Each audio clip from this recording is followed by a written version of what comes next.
Hello and welcome. Carrie here from Healing Humanity, the power of a proper human diet. I've got my new shirt on today. And today I'm thankful, grateful, blessed, and honored to welcome Coach Stephen back to the channel. Welcome, Coach Stephen. How are you? I'm very well, Kerry. And just for people that don't know what time it is here in the UK, it's just gone 1:15 after midnight. So I I look very appreciate, tired. right? I appreciate you coming on. You're a carnivore, so I guess you don't get too tired, but you're hanging in there for us. Um, that's incredible. I really appreciate Coach Stephen coming on. I just want to say, while people are jumping on here, I have a link in the description below for Coach Stephen and his website and YouTube and everything. And I highly encourage everyone to go watch. Uh, this isn't flattery. I watch a lot of carnivore content, and every time I watch Coach Stephen and Richard Smith, you guys are often together. You guys are some of the best in this space, 100%, answering questions, doing the videos. I really appreciate everything you're doing. Maybe before we kick things off, as people are still jumping on here, Coach Stephen, would you mind just telling people a little bit about yourself and your background? Yeah. Well, the background is just wood. But anyway, I'm 61 and I started my low carb journey 11 years ago on my 50th birthday. And I started off as a low carb sort of guy and then went keto. And then when I got to age 55, I joined MeatRx with Dr. Sean Baker and went into my carnivore journey. But before that, I was a high carb advocate, an advanced personal trainer, and I got trained up to be a specialist practitioner in obesity and diabetes. And it was then that I realized that everything I'd learned about nutrition was wrong, because I was having absolutely abject failure trying to help people with obesity and diabetes while eating lots of carbohydrates. I'm one of those people that likes to be trained. So, yes, I had that certificate to do that qualification. But I've also got an honours degree in physiology and health sciences, and also trained in phlebotomy and hematology. So I like the labs. But my personal reason for changing was because I was doing everything that the food guidelines told me to do, and yet I was getting fatter and sicker. I was becoming allegedly pre-diabetic. By the way, that's just a marketing phrase, but people still believe it.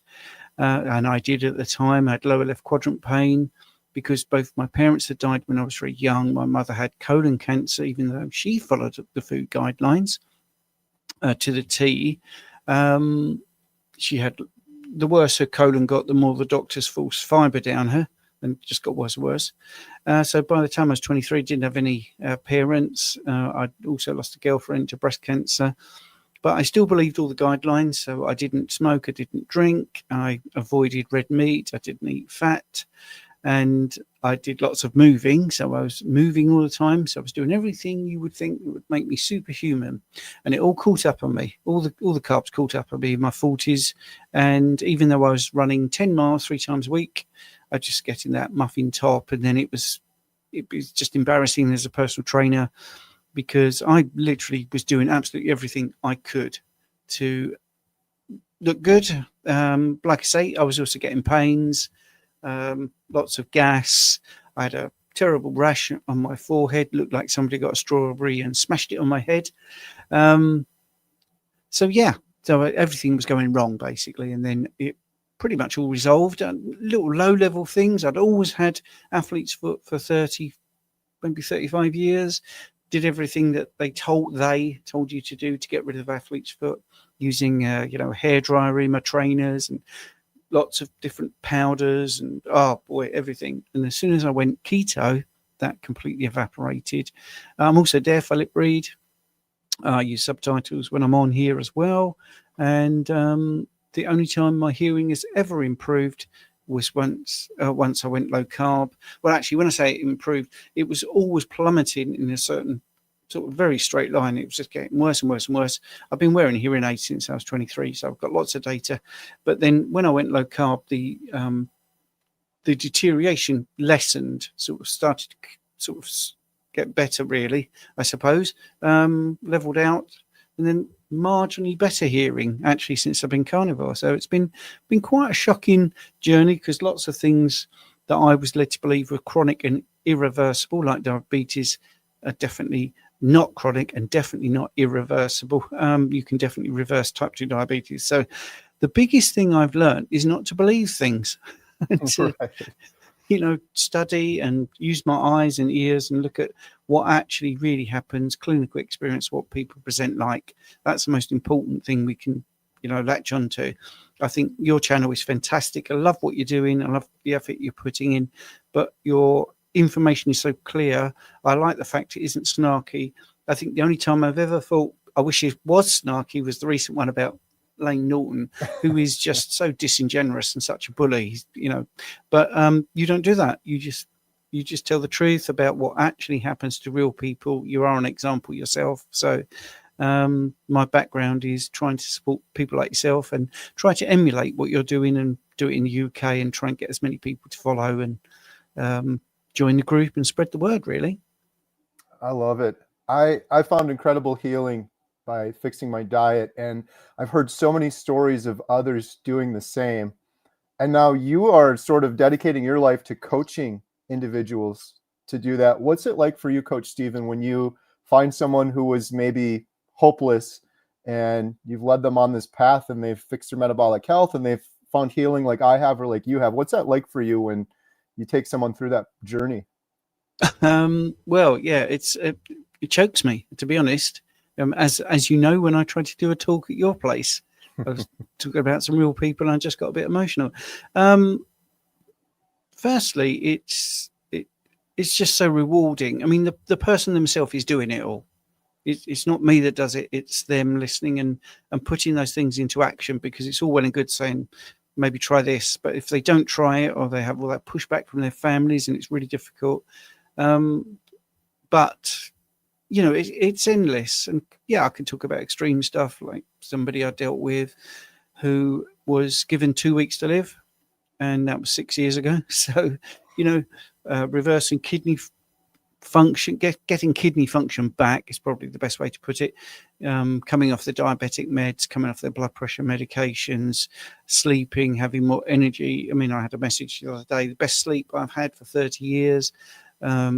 Just every week someone says something that's absolutely so stark. Oh, I've just got into trousers that I couldn't wear, or pants as you call it in America, I haven't been able to wear for 30 years. I can get into stuff that I wore when I was 20, and they can't believe it. Just feeling so energized. It's just endless, and it's really rewarding. And when you think it's so simple, and there's a little bit of me that gets a bit cross, because you think, wow, this information is still suppressed. Yeah. It is such an easy thing to try to change just somebody's, dietary habits. And the doctors and the powers that be don't want people to know about it. And so you end up really being a little bit skeptical about every single news article, every single newspaper article, everything you read, everything you hear. And you actually do realize that it's a big conspiracy to stop people being healthy. And it really is. It doesn't matter what I say to many people. Think, well, yeah, you've got tinfoil hat on, but we keep getting proved right. Yeah. We say, and it's difficult to buy meat, difficult to buy eggs, difficult to pay for your energy supplies. Everything that we predicted is happening.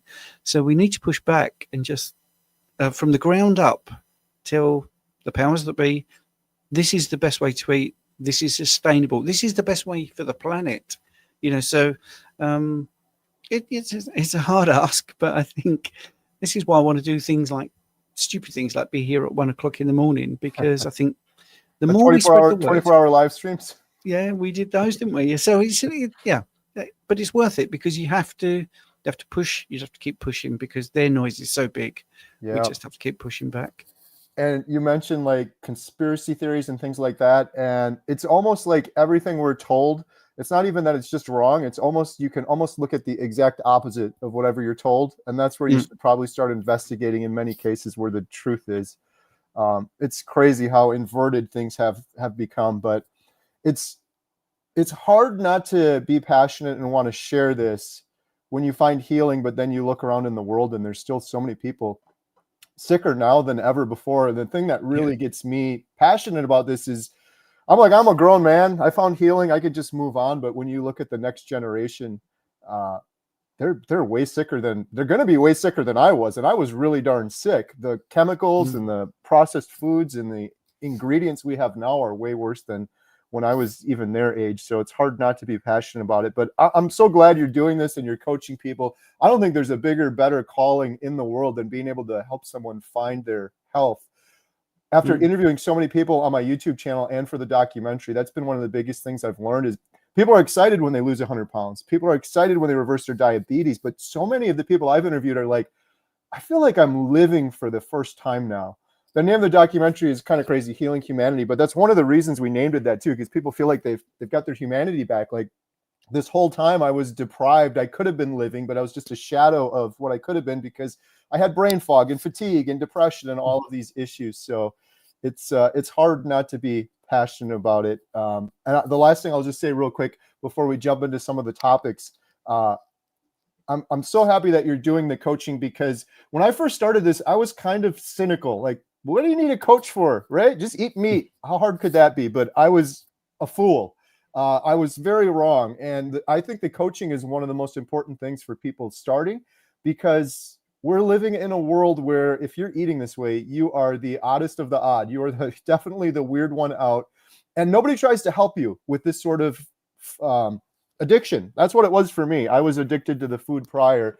And if you're trying to get over an alcohol addiction or a drug addiction, people usually try to help you, but you have a food addiction and most people don't help you. So I just think back, like with all of the healing I experienced, knowing what I know now and how good I feel, no doubt I would mortgage my entire house. I would sell everything. I would start over from scratch in order to have my health back. Because if you don't have your health, you don't have anything. You're just barely getting by. So I think the coaching part of it is just critical. And so the topic of the video today was I was so wrong about carnivore. And we'll touch on that in just a second. But we'd love to hear from everyone here in the chat. There's a whole bunch of people in here. And we got some friends from the UK. George is in the chat also. And I see Lewis in there.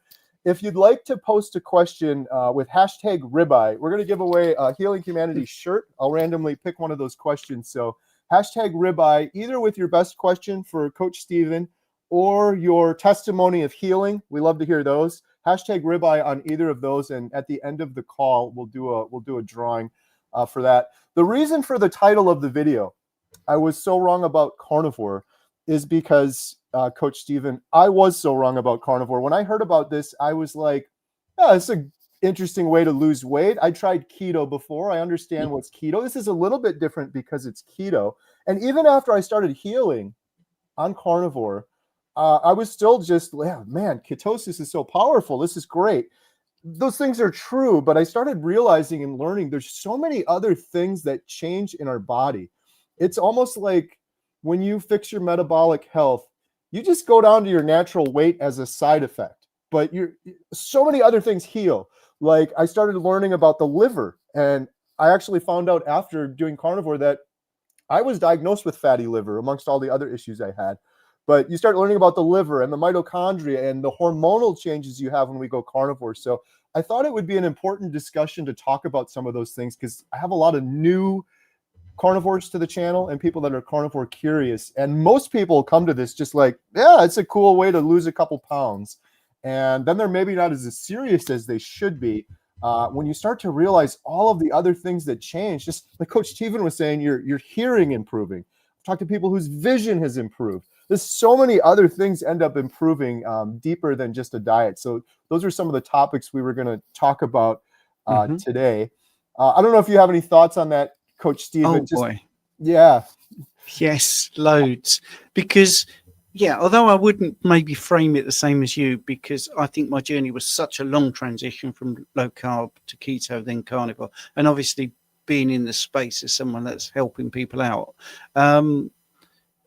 But I can say other people's confusion, I definitely put that right, because it isn't just a weight loss diet.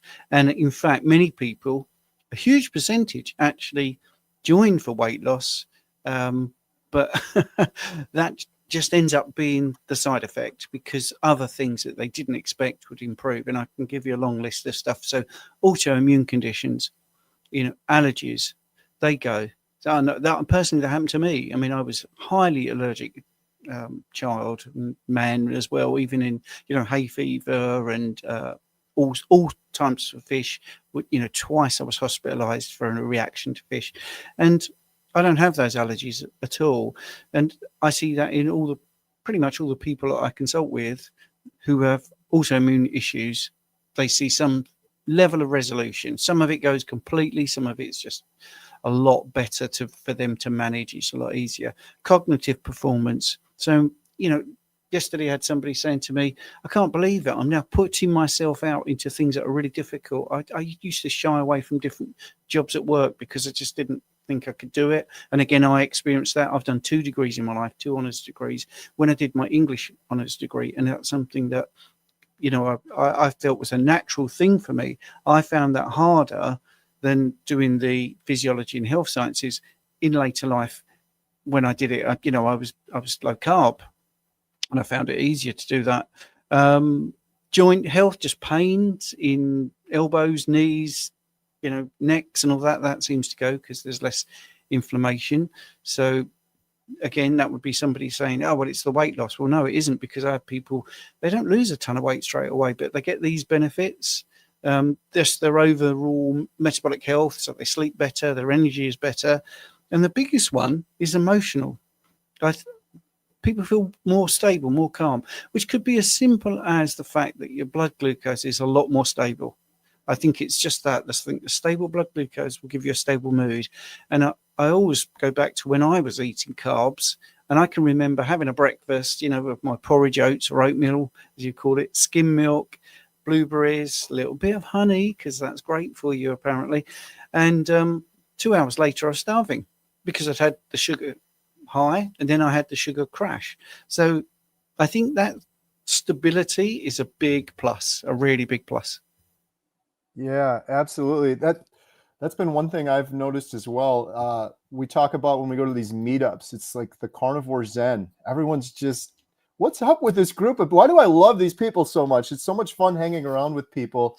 One other interesting thing I've noticed after interviewing a lot of carnivores too is, besides the carnivore zen, is this just newfound gratitude that they didn't have before.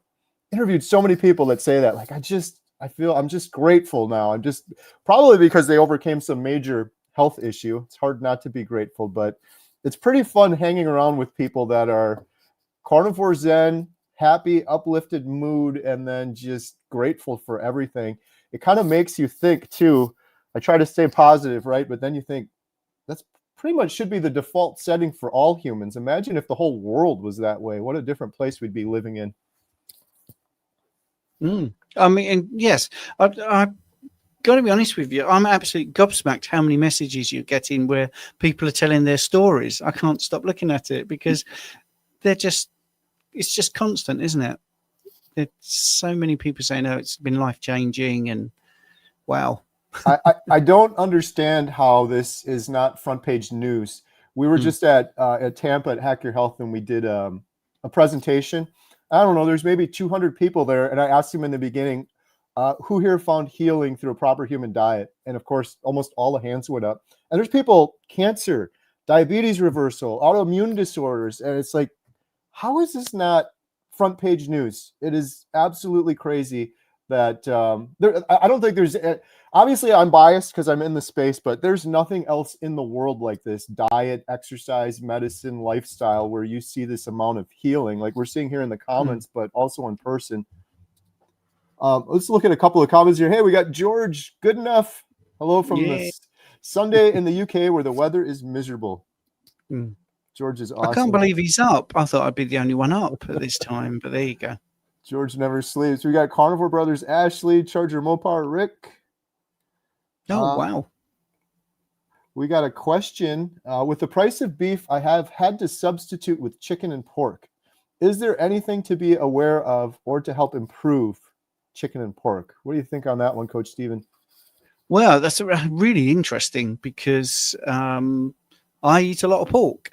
I'm not one of these people that's anti-pork, but you do have to be careful where you get it from. I mean, if you're getting it from a supermarket, I get it from butchers, and I know where that pork has come from. Beef prices are brutal, absolutely. And, I hear this constantly. It's difficult. I find it difficult. the cost of living in the UK is particularly bad. And you could do really well with chicken. You can do really well with pork as well. I definitely think that's okay. Yeah, there are some. It's lower in most of the things like iron and carnitine and B12, lower in zinc and taurine. But if you eat the dark meat in particular, the skin as well, that will really help. That makes it more nutrient dense. So if you're buying chicken, I always do chicken thighs actually and drumsticks. I think they're the best source of meat. In fact, the chicken breast, which I used to think was the prime thing to have, in my 20s, like I say, when I was high carb, that is very lean. Of course, you can add butter or tallow, olive oil, even if you're not 100% carnivore, and you can add that sort of thing.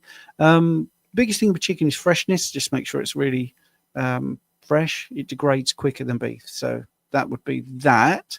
Pork, strange enough, the iron content is quite close to beef, so that's good. It's got a lot of B vitamins, good fat content. So, yep.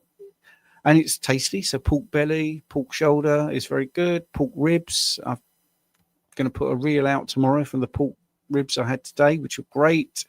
Then pork loin. So, yeah, pork is obviously nearer to beef nutritionally, but they're good options. They're not bad options. Put it this way. If you said to me, here's a person on the standard American diet, really on point with that, whatever that means, or here's a vegan and they're really, really doing the best they can with vegan, and here's another person and they're eating pork and chicken, who's going to be the healthiest? I'd say the person on pork and chicken. Absolutely. All right. Let's see. We got Shelly.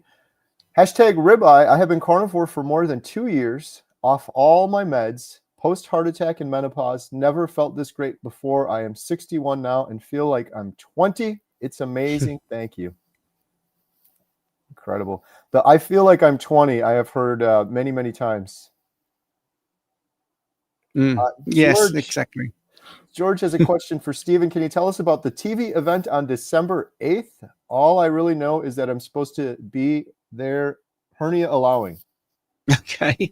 Lee Copus and myself are doing a mini meet up in Kent, and we're both speaking there just for 15 minutes because it's a BBC documentary.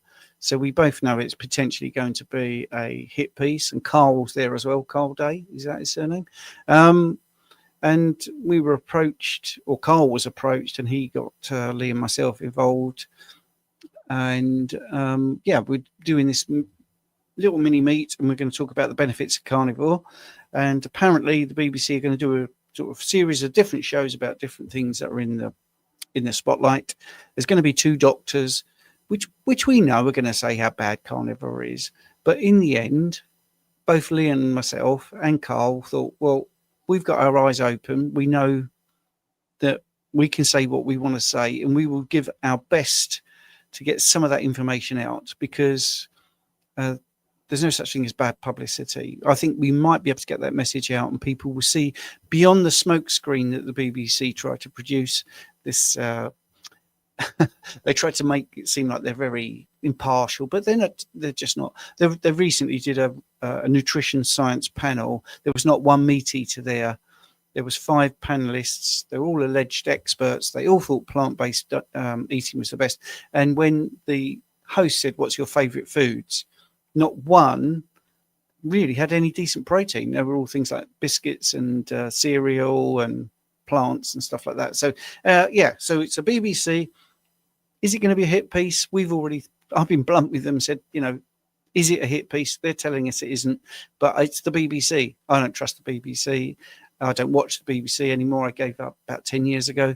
Don't listen to the BBC radio. It's difficult for me to listen to radio anyway, but they're the most untrustworthy organisation in Britain. They're just the propaganda arm of the government and the agenda to stop people eating meat. So I don't think it's going to be a fair show, but that's what we're doing, George. Wonderful. All right. So the topic of the video was, I was so wrong about carnivore, and we touched on some things, and we got some more questions here. I just wanted to say real quick, I wanted to hear your take on one thing, Coach Steven. I mentioned the liver. That was one rabbit hole that I went down that I really was kind of clueless about the liver before. And I feel like if individuals that are considering fixing their metabolic health, if they could just see their liver and the state it was in and how quickly it can heal, I think they would be more likely or excited to do carnivore. So often they're looking at the weight only scale and they're not looking at things sort of internally like that. But outside of the liver, I wanted to hear your take on another subject, and that is our gut bacteria, gut biome. A lot of the good doctors, some of them are like 50-50. It doesn't matter what you eat. Some it does. I recently had Dr. Sean O'Mara on, and he had some really interesting takes. I myself took antibiotics for years and all sorts of medication and standard American diet and all of that I feel like has really wrecked my gut. But do you have any thoughts on maybe like fermented foods or fermented dairy or doing things to try to restore gut bacteria, gut biome? Not really, because I think it's still in its infancy. I like what Sean O'Mara says, but the probiotics we've got are what we eat, because the bugs in our body will only be able to survive on what we eat. So we make our own gut microbiome. So when you actually look at the research, they are essentially, when you boil it all down, they say that the gut microbiome that's healthy is one possessed by a healthy person. So they've got that circular logic. And I can give you a really good example because I had my alpha diversity tested and I did all the advanced gut microbiome testing. And when I got my report, it said it was ideal. And you couldn't get a higher score. And it also said that the beneficial bacteria was absolutely ideal. They used the phrase ideal, they scored it, and all that. And the bad bacteria, that was ideal. So I got all the top ratings for all those three things, and they rated my diet 0 out of 5, which shows it isn't a clinical judgment, it's an algorithm. There's no joined up thinking, because I actually approached the lab and said, well, hang on a minute, if I've got the ideal gut microbiome, the absolutely ideal alpha diversity, I've got the lowest level of bad bacteria possible, how can my diet be 0? Because I've got the best readings. It's physically impossible for my diet to get 0 out of 5 as a score, which it was just, the people are so entrenched in this like a little echo chamber. But carnivore is bad for you. Well, it really isn't, is it? You've just told me I'm ideal. So that's the sort of thing. I mean, Ben Azadi, I think he did a big thing on Richard's program where he'd been many years keto and thought his readings were really great. He did a 90-day carnivore experiment and his gut microbiome improved beyond belief. So I don't have fermented foods. I'm not overly bothered about fermented foods. I think the stomach acid is so acidic, not many things can survive getting into the stomach and getting through. So, and coming out alive at the other end. So I think what's in our gut microbiome is a product of what we eat and how it's been broken down and all that sort of stuff. Now, that does not deny people they've got kefir or they've got sauerkraut and they feel better. If they do, then that's their experience, and I'm 100% behind them. If they think it really works for them, that's absolutely great. So I'm maybe sounding like I'm on the fence. Personally, I don't think you need those things, but if some people get benefit from it, that's really great. Obviously, people can have spores, so that's a way around the gut microbiome being, well, the gut bacteria being obliterated by the stomach acid. But I just feel it's still in its infancy. We still don't really know what a lot of the matter is when we do the testing. We still don't really know what is a good gut microbiome and what's bad. So for me, I think I'd go back to clinical presentation. If you feel good with what you're doing, that's great. If you've been on antibiotics for a long period of time, yeah, there's a lot of healing going on, but just eating this way does it, because your bacteria will work it out. Oh, well, this is the incoming food. This is what we can live on. This is what we can thrive on. So just think of your food as the probiotic. Right. Well, yeah, outside of the fermented vegetables and foods and things like that. To your point, I think just a lot of people that change their diet from the standard American diet to carnivore start feeling that. I've talked to so many people around 3 weeks in where they're like, my gut just feels so much better. It just feels like it's not there anymore. And it's probably exactly like you said, you've changed the food that they're putting in there and helping those things. But yeah, it's one of those things where I heard someone say our gut bacteria, we know about as much about it as we do about the ocean, like maybe 1% or something. It's Yep. So Absolutely.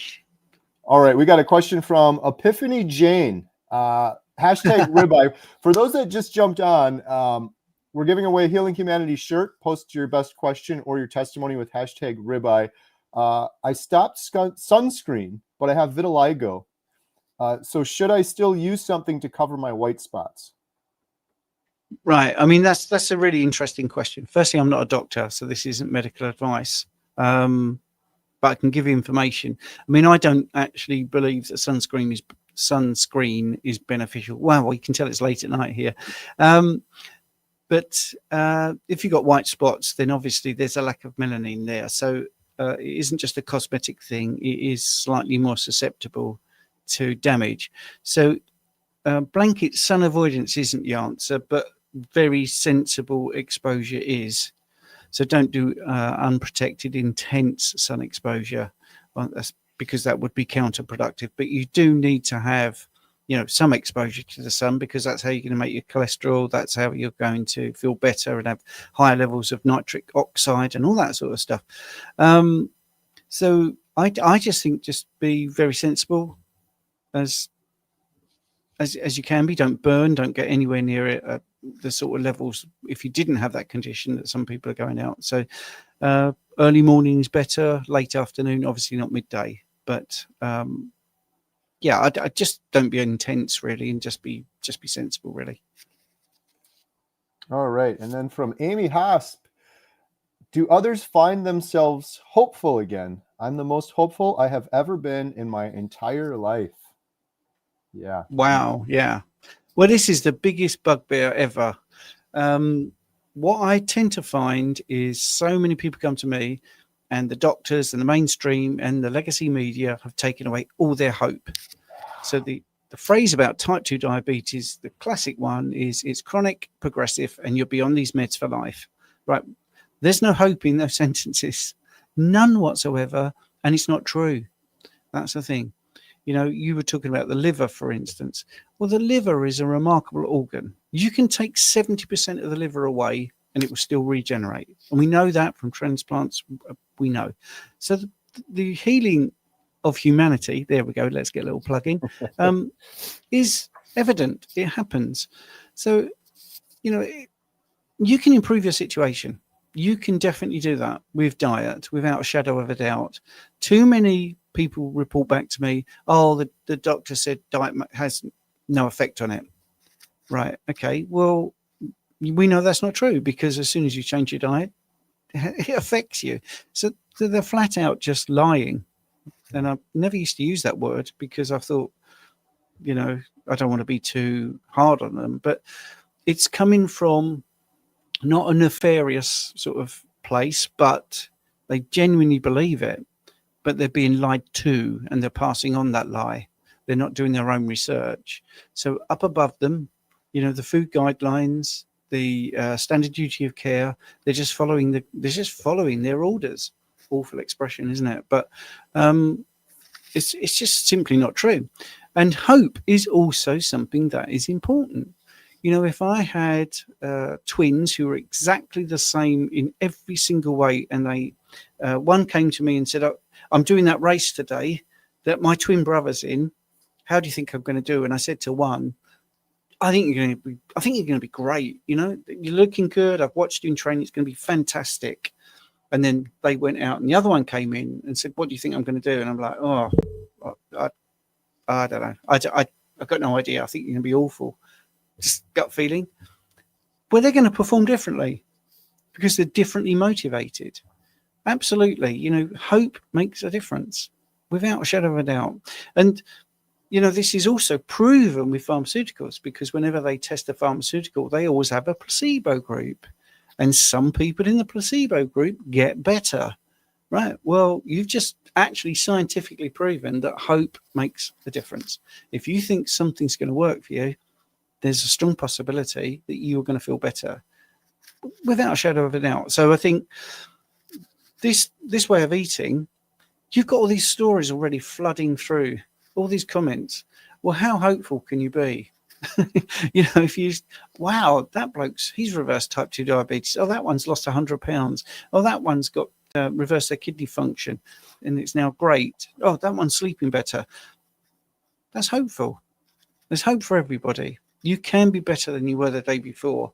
And, obviously you can't hope a broken leg to be better instantly, but, it's definitely going to give you quicker healing, whatever the situation is, if someone builds you up and gives you a lot of positivity and some real reasons to believe that hope is absolutely, worth giving to that person. So that's what the anecdotes do.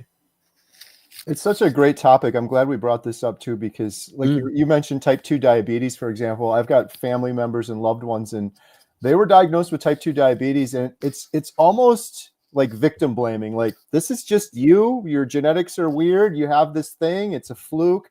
The one that really bothers me the most after interviewing so many people over the last couple of years is cancer diagnosis. In almost all cases, it's hopeless. There's very rarely a plan. And if there is a plan, it's only chemotherapy, medication, and coincidentally, whatever makes the hospital millions of dollars. There's never any talk of nutrition or diet.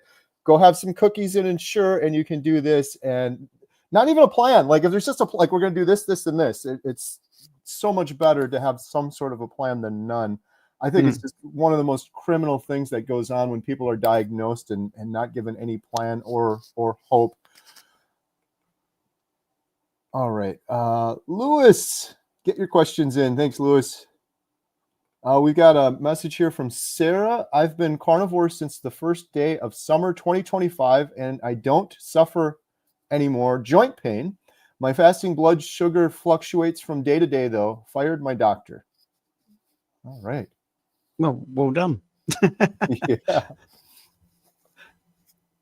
All right. And we've got Denny, hashtag ribeye, 1 year down from 130 to 100 pounds at 5'1". Awesome. Good job. We got 6-year carnivore. Starting weight was 445. Reverse type 2 diabetes and hypertension. Current weight is 160 at 8% body fat. 6 foot tall, age 45 male. I lost all that fat in the first year. I have maintained easy as pie. Wow. 445. Amazing. Easy as steak. Yeah, there you go. Easy as ribeye. All right. We've got Lynn Jenkins. Question, 75 years old, many health issues. My biggest why is totally numb, painful hands. Keto for several years now, 78 days strict carnivore. Any tips to heal nerves more quickly?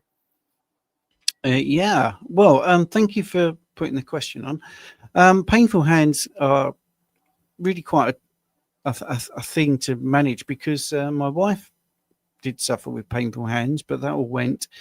Firstly, it's patience. Sorry to say that, but the more you eat this way, the less likely you're going to be to have those pains.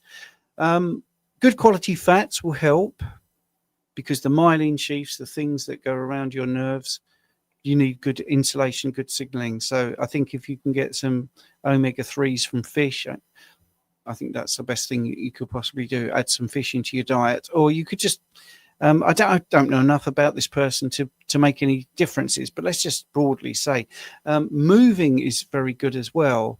So if you find that, it's when you're gripping, then you actually need to keep moving your hands and gripping and doing stuff, and do as much as you can to just move them in different ways and spread out, because motion is lotion.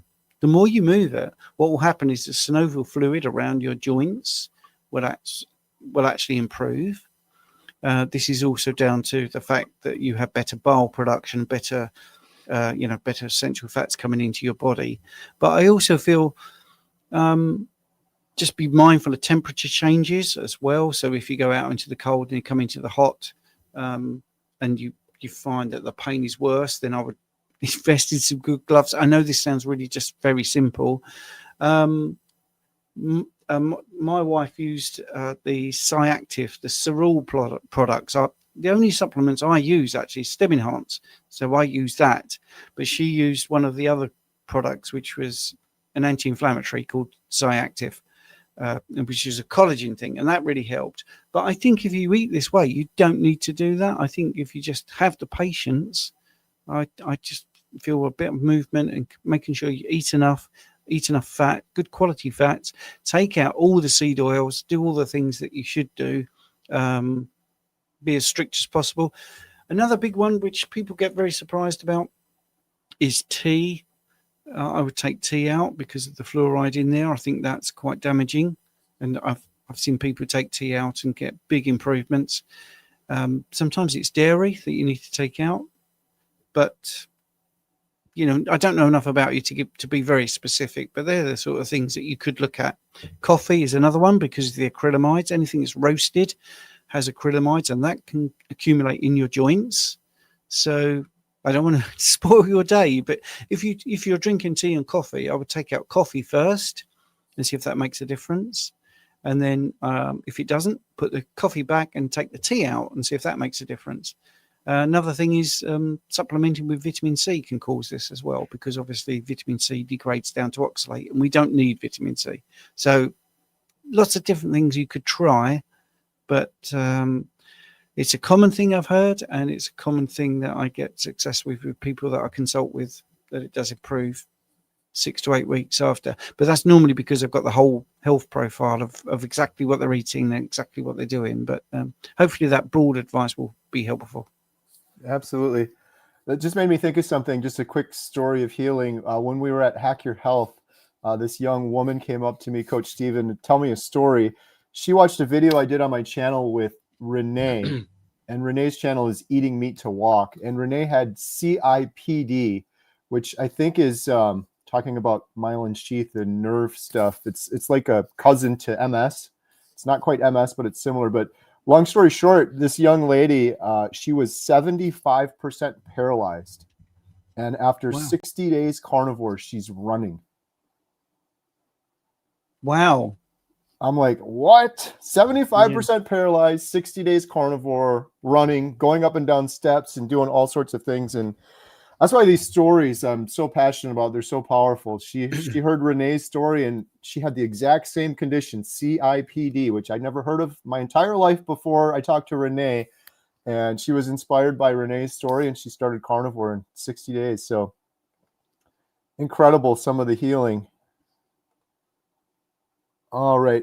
Juliet has a question for Coach Steven. How did you meet Coach Richard? Love your Sunday Live. Oh, thank you. Well, actually, I was doing a success story, and not with Richard. I'd never met Richard. I think it was about 3 years ago. Didn't even know his name. I didn't know about Keto Pro or anything like that. And this guy was telling me his success story, and he was talking to me about Richard as if I knew Richard. And I do my interviews as is. I don't tend to edit. And so live, I just said, I don't know Richard. Who is he? It sounds like a great guy. I should contact him. Oh, yes, I'll do it for you, because he's Welsh as well, this guy. So he just gave me the contact details, and I think I emailed him and said, you sound like a great bloke. Would you like to come on to my channel? And he came onto my channel. And as you know, Kerry, he is a great bloke. And I was thinking of doing the 24-hour live stream, which was the world's first.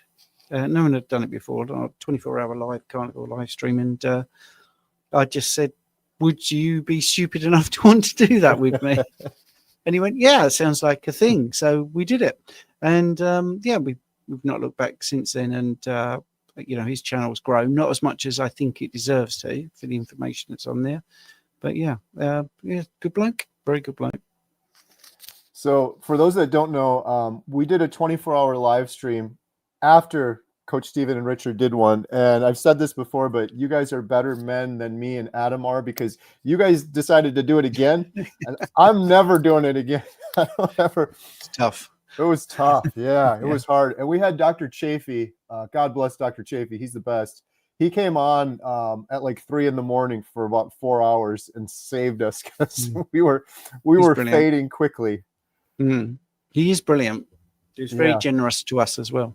Yeah, he's amazing. You know, he was the first person when I decided to do the documentary. He was the first person I asked, and he said, "100%, I'm in. I'm doing it." I'm like, "Oh, really? It's that easy? I just got to ask."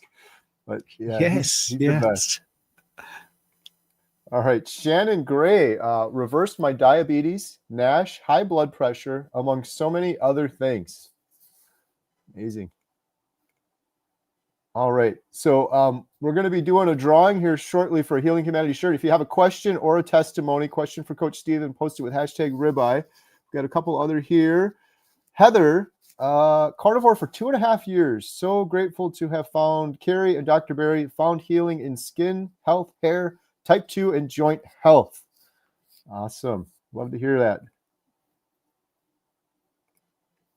RM guest, after going keto, then carnivore, lost 80 pounds and got off all my heart medications. Thank you. Here's a question. Gabriel's asking, can you get gut inflammation on a carnivore diet? And what's the difference between animal protein and plant protein? Yeah, that's a good question. So the carnivore diet isn't a magic wand. So a lot of it is about not eating other things. It's what you're not doing. So gut distress normally improves with carnivore. If you're having some sort of gut inflammation, my best guess would be you're possibly including something that for you is inflammatory. Normally that's dairy, normally. But it is unlikely, and it could be something that isn't anything to do with the diet as well. So this is one of the things: you go carnivore, you get something, and you know, it's something that isn't going quite well, and you sort of immediately think, well, it must be the diet, but it could be mold exposure, or it could be some other toxin, it could be endocrine disruptors from plastic bottles or something like that. So I don't think it's impossible to get gut inflammation on the carnivore diet, but I think it's extremely rare. I've never had that. No one's ever said that to me. But they've always said that their gut inflammation improves, or their gut function, or their toilet habits gets better. If you've got some small amount of plants in, that might be doing it. So animal and plant proteins are completely different. So animal proteins, you get the complete 9 essential amino acids and all the others in pretty much a perfect profile, whereas with plants you have to plan it to be able to get all 9, because there's no singular plant that has all 9 essential amino acids for human health. So you have to build up a lot of different sources of plant proteins, and because it's less bioavailable, you have to eat a lot more of it to get the same sort of bang for your buck. But the biggest thing is, if you're having inflammation, and you're including plants, is the thing called glycans. So this is a thing I think that our mutual friend Robert Kiltz talks about a fair bit, which is glycosylation, which is proteins which have sugars attached, enzymatically attached. So it's meant to be there. But these glycans are different in plants than they are in humans. So we have our own glycans as mammals, and then plants have their own, and yeast has their own, and fungus has their own. So if you're including, so I've just slipped in there fungus, if you're having some mushrooms, for instance, these are foreign glycans. So they could be looked at by your body as an invader, and therefore you could be getting some gut inflammation from that. So I think a lot of the autoimmune things are down to these little bits that we still leave in. Some people still leave in onions or some sort of plant material, and that can cause a problem. So as that says part of the question, I'm thinking maybe you're still having some plant protein. So I would take the plants out if that's what it is. Just a guess. All right. And here's a question that might be good for Coach Steven. What lab studies should we do to get information about our health? Right. Well, it depends on your budget, because obviously it is a bit like how long's a piece of string, because there are so many tests you can do. If you're worried about your liver, for instance, you can get FibroScans and blood tests. And and if you're worried about diabetes, then obviously fasting glucose and fasting insulin and C-peptide. So I think you can be very targeted. Now, most labs online will point you in the right direction by using some sort of tick box thing to give you the right, right test for you. So even some of them do it by your symptoms. So if you were feeling you've got some unexplained weight gain and your temperature is always either too cold or too hot, possibly you would need the full thyroid panel. But I think firstly, the best thing is to look at yourself and how you feel and rate yourself. Your waist to height ratio is also very good. I think that is a really good thing. How is your sleep? I would rate my sleep. And I wouldn't worry too much about numbers if you're feeling really well. But if you're feeling that there's something up, you can do a real sort of broad base. In the UK, we have what's called well men blood tests or well woman blood tests, which normally about 40 different biomarkers, and it's a broad spread, and you get a complete blood count, red blood cell count, you get white blood cells, and a bit about glucose, your liver panel, kidney panel, iron panel, that sort of thing, in your biochemistry, so all your sort of electrolytes. So it's a difficult question to answer because it's also budget driven. But obviously, the more money you pay, the more biomarkers you'll get, and the better picture you'll get. All right. And Athenian carnivore. I'm almost 6 months, 1 meal a day carnivore, and I've healed my prediabetes, allergies, IBS, skin problems, histamine intolerance, and bipolar disorder. Oh, had to quit dairy and coffee, salt and water only. Amazing. Mm-hmm. Yeah. But there you go, dairy and coffee, you see? Yeah. Okay, so we have like 100 or more comments of people finding healing, and then there's always one on the other side, but let's read this one here from Dennis. I got very sick after 2.5 years strict carnivore lion diet. I wish I'd never listened to these carnivore people on YouTube. Set me back big time. You've done some videos recently talking about this. There's 1 or 2 people that'll come on after doing carnivore for a long time and suddenly it doesn't work anymore. Is that really true, or is there other things going on there? Or some of this is hard to comment on, just one little comment, but I always find it odd if someone's doing carnivore for like 10 years and then suddenly it just doesn't work anymore, or 2.5 years and it's working great and then it just stops. Could it be other things? Or I don't know if you have any thoughts on that, Coach Stephen. Yeah, well, this is the yin and yang of the blood tests, because many people are worried about numbers, and they shouldn't be worried about numbers because, for instance, they'll say there's something wrong, my thyroid's tanked, but no, that hasn't actually happened because you have lower T3. It will be out of the normative ranges, but it's not tanked. It's adapted to this way of eating because you need less T3 because there's less glycolysis, and T3 is a cofactor in the breakdown of carbohydrates, moving the pyruvate across the mitochondrial membrane. So we need less T3. So some people can be led to believe that they're poorly. I'm not taking it away from the person commenting there, because they could be physically very sick. They could be in pain. I don't know what the problem is. But if what I'm seeing is a trend based purely on numbers. Oh, my blood glucose is 100 milligrams per deciliter, and that's a bit too high. I'm a bit concerned about that. We shouldn't be, because that's a physiological adaptation to this way of eating. In fact, anything up to 130 milligrams per deciliter is pretty okay. And the HbA1c is a completely unreliable marker. So that even the labs are now admitting that and going to bring out the HbA1c, which is going to be adjusted for the red blood cell life. And there's many other factors as well. Ferritin, if people think it's high, but actually in this way of eating, high ferritin isn't problematic. TSH being low, I spoke to Dr. David Unwin about that, and he's noticed in his practice, 10 years as an NHS doctor, that TSH can be subclinical, but the person can be absolutely fine. So if you're looking at numbers, you're probably wrong to worry about those particular ones I just gave you. There's a few others as well. We don't need so much vitamin C, but people still take vitamin C, and that can be problematic and actually degrade down to oxalates and cause you problems. But in saying that, it might not be the diet. You see, in 2 years, a lot changes. So you could be carnivore for 2 years, but in the background, you might have, I used it earlier, mold exposure. Could be stress. Could be something else. Could be pollution. I mean, environmental factors are really not mentioned enough. I think Judy Cho's always talking about the toxic bucket, and what we're exposing ourselves to, because what makes you sick? I mean, I was playing five-a-side football and someone kicked me, but I healed very quickly, but I was still poorly for a bit. It doesn't make you bulletproof. You could have partaken in some pharmaceuticals that were pushed ever such a lot in the last 5 years, thinking that they're great. And for some people, they're not great. So it's difficult to answer. But like you say, hundreds of pluses, but it's always good to talk about the ones that, are having problems, because you want to give them some hope as well, and to look at some other areas maybe, because I still want people to be well. Right.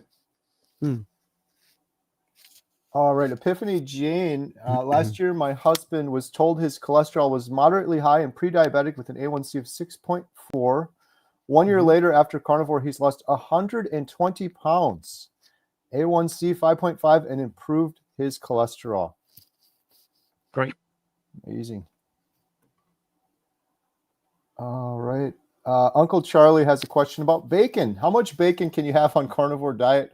My brother Louie at bacon and red meat is not good. Thank you.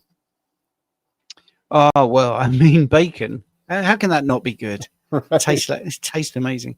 Well, the biggest thing I try to get people to do is listen to their hunger and the satiety signals. So if you're eating bacon and you feel like, I can eat a little bit more bacon, eat a little bit more. Because at some point, your body's going to say, I don't want any more bacon. It's really that simple. If you get to your intuitive self, where hunger is driving you and satiety or fullness is stopping you, that's the best way, because your body will moderate. I haven't gotten to the point yet where my body said no more bacon. So, and I eat a lot of it. All right. Well, we're getting near the end of the hour. Coach Stephen, just a quick question. Do you offer coaching for anyone? Is it just the UK or is it all around the world? How can people? No, all around the world. Okay. All around the world. Yeah. And yeah. So I have a link to connect with you. Right. Well, the address is the ukcarnivore.com/booking. If people want to book, you can also go to the ukcarnivore.com and look at my website if you want. But for booking, it's /booking, and then you pick the region of the world that you're in, and there's instructions there. At the moment, I'm running a discount for offering 5 consultations for the price of 4, which is really good, because you can then like send your bloods before the first one. I'll do a health profile and a report, and then we can plan properly and put things into place. Or you can do a single consultation. So that's that. I'm also the ukcarnivore.substack.com if you want to see all the studies and all the I write a daily humorous scientific sort of thing about carnivore or health, things around health. People seem to like it. People seem to love it, actually. So that's surprised me this year, because I only started it this year. So that's pretty good. Or you could join our school community, which is with Richard Smith. And that's a bit sort of like, there's a Facebook bit, and there's courses on there. There's premium content. There's videos. There's loads of things you could do. And we hold 3 live Q&As every single week. So you get access to ask your questions. And that's in the low carb school spelled SKOOL. All right. And I have a link to your link tree in the description, and I just posted it in the chat. And before we wrap things up, I don't want to forget, because I've been known to forget before. Carnivores don't forget. We got to give the shirt giveaway right now. So we'll do that here real quick. Let me share my screen. Here we go. Hashtag ribeye. Thank you for all the questions and testimonies. So the winner of a Healing Humanity shirt in blue is Lisa Coombe. Congratulations, Lisa. You've won a Healing Humanity shirt in the color blue. And healinghumanity.movie/giveaway. If you go to healinghumanity.movie/giveaway, you can claim your shirt.